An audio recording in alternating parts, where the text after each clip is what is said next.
So he said, I need some advice. So he's talking to me about what happened to him, and he was arrested for DWI. And I'm like, okay, here we go again. I'm trying to have my little drink. my slice of pizza. I'm at the bar. And he's not drunk or anything. He just asked. He said, hey, I've gotten a DWI, and, you know, and I kind of don't like cops. And he's telling me this whole story on how he was arrested. I do not know you, but I am your brother. You do not know me, but I am your protector. I will run into a burning building to save your life. Though I do not know your name, I will take a bullet for you. Though we've never met, I believe in duty and sacrifice of self. Your family is my family. Is my family. Your life is my duty.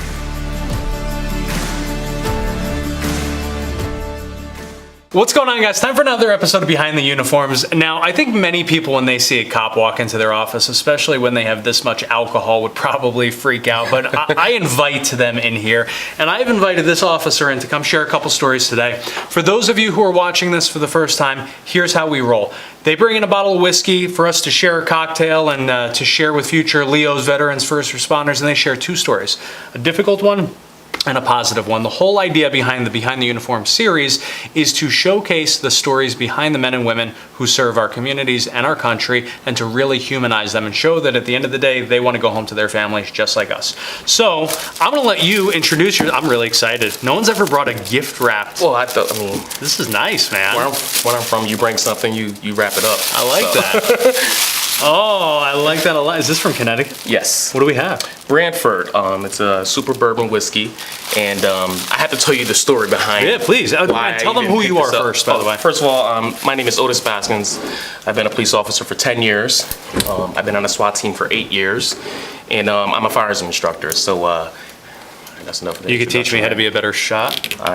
I own my own business too, so. Excellent. Look at that, a little shameless plug. Yeah, nicely done. Chamber ready. But anyways. So, tell me the story. Well, I come across a lot of people, you know, in my line of work, and I try to be as average as possible in terms of when I'm talking to people, when I'm dealing with people, whether I'm arresting them. I don't really get involved in terms of how I feel about somebody if they commit a crime. Sure. It's just, it is what it is. So anyways, after work, you know, I stopped at the local bar on my way home, which they have food as well. So I went to get something to eat, and I know the owner and pretty much everybody who works there. So I sat down, and of course they gave me my little slice of pizza. I like to get the spinach with white sauce, you know, or no sauce, whatever. So that's just my thing. So, and they gave me my drink, and I'm sitting there, and one of the owners talking to me, and he must have said something about me being a police officer. And the one guy said, hey, I have a question for you. So he said, I need some advice. So he's talking to me about what happened to him, and he was arrested for DWI. And I'm like, okay, here we go again. I'm trying to have my little drink. my slice of pizza. I'm at the bar. And he's not drunk or anything. He just asked. He said, hey, I've gotten a DWI, and, you know, and I kind of don't like cops. And he's telling me this whole story on how he was arrested. And, you know, the cop wasn't mean, but, you know, he wasn't really nice. But he still pinched me. He could have just, you know, maybe he could have given me a ride home. And I was trying to give him the rationale behind why cops make decisions when they're gonna arrest somebody, sure. If they think they're too drunk, and give them examples of people who are really close to home and they die, you know. And that's where most of the accidents happen, where people are really close to home. And we're talking. He, in his whole life, from what he told me, he didn't really have a good relationship with cops, period. But he was like, yo, I really like you, so let me buy you a drink. So he bought me some whiskey. I'm like, I don't drink whiskey. I don't drink. So he gave me some, and I'm still talking to the guy, and I drank the whiskey with him. He said, let me buy you another one. But I said, no, I gotta go. And I told the owner I gotta go. So I left, and yeah, that whole story he was telling me about, I arrested him. Get the hell out of here. So I had this guy buy me a drink, and I'm like, wait a minute, he's talking about me, and he has no idea that it's me. So that was pretty funny in terms of... Oh, that's great. But here's the thing, I don't drink whiskey. Okay, you told me I had to bring something. Yeah. So I went to the local store around the corner from my house, and this is what he gave me, and I tried it for the first time, and it was good. So I figured, well, the guy did buy me whiskey. I don't know what it was. I mean, I could have called him and said, hey, remember that conversation? I was the guy that arrested you, but could you just tell me what you got me? So are you going to sip this with me, or do you want me to get you like a Cosmo or like a Smirnoff Ice or something like that? Nah, I'm not going to have Well, toast. I'll drink yours. Don't worry. Not a problem. All right. Where do you want to start? You want to start high? You want to start low? Wherever you want to start. Let's go. I like starting low and then bring us back up. Well, there's so many lows to the job, and you try to forget the lows. To be quite honest, I really had to think. So my lows are just the most recent, because you really have to try to draw them out, because you will bring these home. That's just human nature. If you're a good person and you care about the people that you work with or work for, and that's the difference maker too in the line of our work. We get a lot of young guys who are coming in, and when you're young, you go to the academy, you get out, you just want to save the world. Yeah. You just want to do your job, and part of that, the public looks at that as you're not being nice, or you're not being compassionate. And I can understand where they're coming from, because you have this young kid who you're probably older than them. Yep. They're stopping you, or giving you a ticket, or giving you a lecture order, making an arrest. And they're making decisions that can change somebody else's life. Yep. And they're young, and it can seem like they don't have any compassion, when really they're just trying to be the best cop they can be, because this is what they want to do. They want to please their bosses. I was fortunate enough to become a cop at 30. So I'm 41 now. So it was just a different time for me to become a cop. So when I look at, in terms of the different types of police officer, or your phases of becoming a police officer, you start off really hard. You want to go out there and save the world. And then you realize that, you know what, you can love the job, but if you don't love who and what you do it for, you're not going to be effective. And you could do the same thing. You can make the same exact decisions, but people will read you a lot differently. I've had people give me letters for arresting them for DWI. Writing thank you letters. You saved my life. Wow. And there's others that somebody else in a different situation, how they deal with it. You just can't look down on people. So when I think about, let me get back to my lows. I was getting off a little bit, but in terms of my lows, I recently, all the years I've been a police officer, I never did a death notification. Never did one. And my boss calls me, not my boss, supervisor, lieutenant. He was working. Hey, Otis, meet me such and such place. We have to do a notification. I'm thinking, okay, he's gonna do all the talking. I see, why me? He's all, I like you. Let's go do this. I'm like, okay, what happened? Well, there's a kid in another town who overdosed in a halfway house or a sober home. Jeez. He got home at night with his roommate. They both went to bed. The roommate got up, went to work, came back, he was still there, moved him, he's not alive. So now that's a crime scene. So now we have to tell the father, because lo and behold, this was like 2 hours away from us, and of course it's in our town in terms of where the parents live. So they said, you have to go talk to the father. I'm thinking, oh, I hope he's not there. I hope he doesn't live there anymore, because it's the last known address. So we go to the house, you knock on the door, and our humor's kind of twisted too, so just forgive me. We knock on the door, because this is what I'm thinking, like, I don't want to be dealing with this. I've never done this before. I don't want no part of this. Oh, he doesn't live here anymore. Yes. And so I'm thinking, yes. So, and my supervisors go, oh, we got one more address to go to. I'm like, ugh. And I just knew it deep down that this person was going to be there. Yeah. So we go, and we knock on the door. Dad opens the door. Now, with this whole heroin epidemic, when your kids or family members are on drugs, that they're always in some type of trouble in terms of, get in trouble with the law. So his first question was, what did my son do? And we're trained to really not to kind of hold back. You kind of just have to tell them. So the father's at the door. It's like 1 month ago this happened. The father's at the door. The grandmother is behind him, and the grandfather is behind him. This is their only child. Oh, jeez. He tells the father, and his father had this, I can't even explain the look that he had in his face.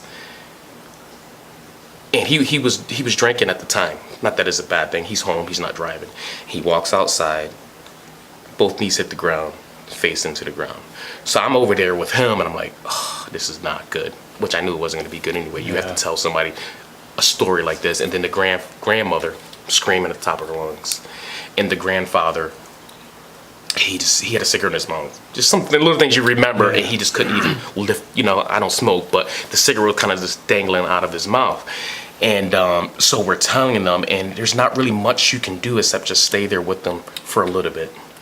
So we're trying to explain to them what happened, and I didn't have to say anything. So I'm like, okay, I could just be there, but I didn't know what to say. Like, what do you say when somebody's kid they just died, and it's their only child, their only grandchild, and he's telling me he wants to die. So in a different situation, I would tell people, hey, you got something to look forward to. Like, what do you say to somebody that lost their only kid? Like, what do you say? So all I did was just touch the guy, just put my hand on his shoulder, and just what we're doing right here. There's nothing I can do. But he didn't cry. He was just broken, literally broken. And so we left. I felt terrible. I still felt terrible. I said, yeah, we just left, and they're just there, So I said, let me get some coffee. I'm going to come back and just check on them. Just, if I have to sit there, I'll just sit there. I didn't know what I was going to do. And it's one of those things where you, like I said, I didn't want to be there in the first place. Yeah. And now I find myself driving back by myself without my supervisor. I'm like, what am I doing? So I'm like, what am I getting myself into? I don't know what I'm doing You're at just all. following your heart, man. So, and that's what I mean, because when you just love the job, you just do the job. But when you love the people, you figure out a way how to do the job. Yeah. So I go there. Now, I'm expecting not to really say anything about what happened because we already told them. The mother's there. They're divorced. Geez. They couldn't even tell her. Like, they couldn't get it out what happened. So I had to tell the mother. Oh, my God. And, cops are, I'm one of the, just for example, like, I'm the SWAT guy. I'm the firearms instructor. I used to do bodybuilding. I'm the tough guy, right? So I'm in there. And I just broke down. I couldn't tell her without any type of I never knew the kid. Don't know the family. Don't know anybody. And it was probably one of the hardest things I had to do, the earliest things that I had to do. Part of me is glad that I did it, that I was there. I don't remember exactly what I said, how I said it. But it was enough after a week that they came back to the police department looking for me. And as within the past 30 days, I've had to, I go to a lot of calls where there's ODs or possible ODs, and I had to go to a call not too long after that, and there was a kid that was on just flirting with heroin. And that's something you don't want to really flirt with. I'm trying to tell the kid, and I told the kid that story with the parent, and she has made some decisions since then, since hearing that story. So it was a terrible thing. Even though I didn't want to be there, I'm glad I was there. I didn't know what to do, but I'm glad I just followed my heart, and I was able to use that with the kid, the teenager that I had to deal with like a couple weeks later. And I'm hoping I could continue to do that. Sure. Because it was such a powerful reality for the kid to hear me tell that story to them. Like, these are the parents. They had nothing left in them. Whole different perspective, yeah. And it, like, we look at it, so you hear it on the news. This person OD'd, we had to use Narcan on this person. We had to do that. I'm going to a Narcan training tomorrow where I have to talk, and I'm probably going to share that story with somebody's parents. And, you really don't, you just put numbers and stories together when you hear them in the paper. You don't really know what it's like. Right. And it doesn't matter how tough you are. There's some things that are going to break you down. And that stuck with me. It's still sticking with me. But for the rest of the shift, I'm just glad there was no other calls. It was a Sunday out of all days. Yeah. So right before I came into work, I was at church all day. Yeah. Then I came in. I was like, okay, I hope there's nothing to do. And then, absolutely. And then it come down to that. But part of me in the beginning, I didn't want to do it. I didn't want to be placed there. When I was there, I didn't want to be there, and I find myself going back. Don't even remember what happened, but it was enough to have an impact on the family to, say that it helped. Yeah. And that necessarily didn't make me feel good at all, because they still don't have a kid, and they lost them that way. So, and that's something that's tough. I'm actually glad that it didn't happen any sooner, because if I told you the story 2 weeks ago, I'd probably be tearing up right now. Yeah. So, wow, man. with time, things tend to not hurt as much. Yeah. So bring us high now, because that's some deep shit, man. Yeah, it really is. there's a lot of highs about this job, and some of the highs you probably wouldn't necessarily, the average person wouldn't think they're funny, but because we deal with so much crazy shit that you got to make fun of some of the stuff that happens. So I have a couple. I mean, I have some weird stories. Go for it. I'll go for the weirdest first, okay? So I do a car stop, and I'm leading in our department, maybe second. At the time, I probably was leading for a DWI arrest. Because we had a lot of fatalities in the town and a lot of evading accidents. And since we increased our DWI patrols, it's decreased. So I was really big on that. So I go out and I stop this car. And when you stop somebody or you're behind somebody, they pull into the next gas station all the time. Like, I don't know what it is about gas station. Don't even need gas. And I'll look at the gauge too. So once I end up stopping, person pulls into the gas station, a female and a male is in. Female's driving, and the male is in the passenger seat. So, license, insurance, registration, and didn't say anything. Just kind of looked at me, and long hair, nails, everything's done up, and handed me the license. And then the person speaks, and it's a man's voice, and they go, "Yeah, that's when I was a man. You don't remember me, but you were really nice to me when I was a man." And I'm just like, and I just started sweating, I'm like, okay. This is still DWI test. And he or whatever, gotcha, had the best attitude ever about the whole thing. Yes, they were drinking, but they weren't over the limit, but I don't know this until I started testing. So I get him out the car, and he's tall. He's like towering over me. I'm like, oh my God. So and he has on heels. So I started to, so all right, we got to do the test. And my partner's standing over there like, is this really happening? Are you really going to go through this test even at all right now? So skirt, everything. And I started to do the walk and turn test. Like, hey, this is what you have to do. And he's standing there, or she's standing there. I don't know what she wanted to be called, but anyway, because the license was a male face. Yeah. And he said, well, you mind if I just walk with a sass and go pop and just go pop and just go? I'm like, and I'm literally, I don't want to laugh, and he's making he knows I'm feeling uncomfortable, and he's just dragging it out, and then we get to the one leg stand, and then so I tell him how to do the one leg stand. I'm trying not to laugh at all. I'm trying to be professional because we wear body cameras. Yeah. So I have to be professional. So I told him, you have to hold out your leg, and he was like, oh, I don't know, honey, because I was doing yoga yesterday and my legs are too tired. And finally his friend was like, would you stop messing with the man and just do the darn test? So anyways, he wasn't drunk. And he was the funniest guy, and he made me laugh. So that's great. That was a weird story. So but it was a great one.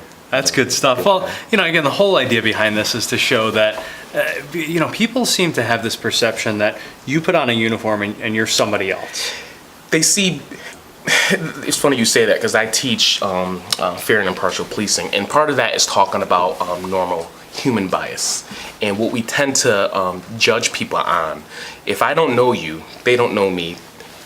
They put in all the stereotypes with it. So when you see me, you don't see a black male. Mm-hmm. You see a blue uniform. You see a police officer, and you put in all the things that you don't know about me from my initial voice tone, with everything else that you probably heard in the media, and everywhere else, maybe your family, your upbringing, and whatever. But until you get to know me, like the guy at the bar who bought me the drink, initially didn't like police officer, but when he sat with me and talked with me and found out a little bit more about me, he said, oh, this guy's not so bad. So, and that goes the same way for when cops are dealing with the public, because our even well-intentioned people have biases. We all do. Sure, of course. So I automatically think, it's just something that your mind naturally does, and you have to understand what they are. And when you know what they are, how do you override them? How do you override them? By human contact, personal contact. Sure. So one of my responsibilities, I'm on a mountain bike all the time. So I'm out talking to people all day long, and you get to know people. So, somebody that I would think, oh, this person's just a bum or whatever. No, they just got out of work. Once you talk to them, or this person may be an alcoholic. No, they were just having a good time. It was their wedding, or they had a party last night, or they're just good people. So it's tough. We all get that call as police officers. Suspicious guy, black, standing on the corner or in the neighborhood. Don't recognize him, come see him. See what he's up to. Well, that's against the law. Right. That's not, and so we're put in a position that we have to go check out somebody, and it's not us that we want to stop somebody because they don't look like they belong in a But certain you got to neighborhood. call. You have to respond. But I have to respond, but we have to make sure we do it in the right way. So because all right, now I'm the trainer, so I need to do this right. So I see the guy in the corner, and I say, hey, how's it going? Just to make conversation with him. And I'm honest with people. I said, listen, some guy called and saying that there's this, suspicious, black guy on the corner. I feel comfortable. I'm black, I could tell him, I could talk like this. And he said, really? He was pissed off. And I'm like, I'm pissed off too. I'm like, this is some BS. I said, you know what? I'm going to go talk to the guy, ask the guy his name, whatever. And when I deal with people, I have to, call things in, whatever. So I go find the guy and I say, hey, did you call about it? Oh, let me back up. The guy was waiting at the bus stop for his daughter to get off the bus. BS. So I find the guy and I say, hey, you calling a suspicious person? He said, yeah, he's on the corner. I said, well, what makes him suspicious? He didn't know what to say. He knew he messed up. He was like, oh, and his kids came out, little kids. And he was like, oh. He said, well, we had some break-ins, the cops go there. I said, well, what makes him suspicious? Yeah. I knew we were getting that. Yeah. And not to say that this guy was a racist or anything, but it's your human bias. Sure. Something that he didn't mean it. I could tell in his heart he didn't mean it. He just felt like, it's okay, I'll leave on that note. So it was a good, you still have to do your job, you have to do it the right way. And if the cookies fall in that place, then you deal with it. But you have to start off in the right path. And whatever happens, happens. And just go from there. But that was just the guy laughed to it. I mean, it was funny. And I even told him what I do in terms of training. And I said, yeah, I'm gonna, make sure I tell other people about this. And you can't. And he was like, yeah. I guess I wasn't your best. I should have paid that traffic ticket. Oh, that's funny, man. Well, listen. Let me ask you this. Speaking of teachable moments, how do we, with the narrative and the polarization that's happened in our country right now of pro-police, anti-police, black versus white, how do we overcome all of this? How do we overcome the stereotypes and the natural frustration and everything that's going on right now? Well, I think the first thing we have to admit across the board, which I think we have, but people aren't hearing us or it's not being covered, that we have to admit that there are some things out there that are not happening that's supposed to happen the right way. It's not necessarily with one color. I think it's happening with every race, every incident. Yep. And it's coming down to we have to say that a little bit louder in terms of when there's a problem, admit it, and then deal with it. Right. Deal with it swiftly. But on the other hand, because it's a funny thing how this whole police thing works. We get our powers from the government to do a job, and you don't necessarily have to do it a certain way, even though you can. You don't have to do it a certain way every single time. But I think it's important that we realize that our legitimacy comes from the public, from the community, and they legitimize our jobs. Right. And we can't do it effectively if they don't trust us. And I think we as police officers, we need to remember that as well, because even though you can't really say, I had a long look at this, you can't respond to Black Lives Matter and say Blue Lives Matter. Because they didn't say it matters more. Sure. They didn't say it's the only life that mattered. They said it just matters. Sure. So, and I think you can't create another slogan to somebody's, what's the word I'm looking for? You can't. To their concerns. To their concerns and to their what they believe and what they think is happening. You have to acknowledge that and then deal with that, because nobody's going to hear anybody. Nobody's going to hear anyone. One of the things that I'm trying to do is called Blue in You, where we go into the communities, bigger cities, because they draw the most, and there's maybe about 4 of them in Connecticut. Me personally, I'm trying to do. You ever heard of the shoot or don't shoot scenario stuff, where you've probably seen them on TV and stuff like that? But I would like to bring in communities. It's going to start in my department first, and you'll know who it is once it's actually out there.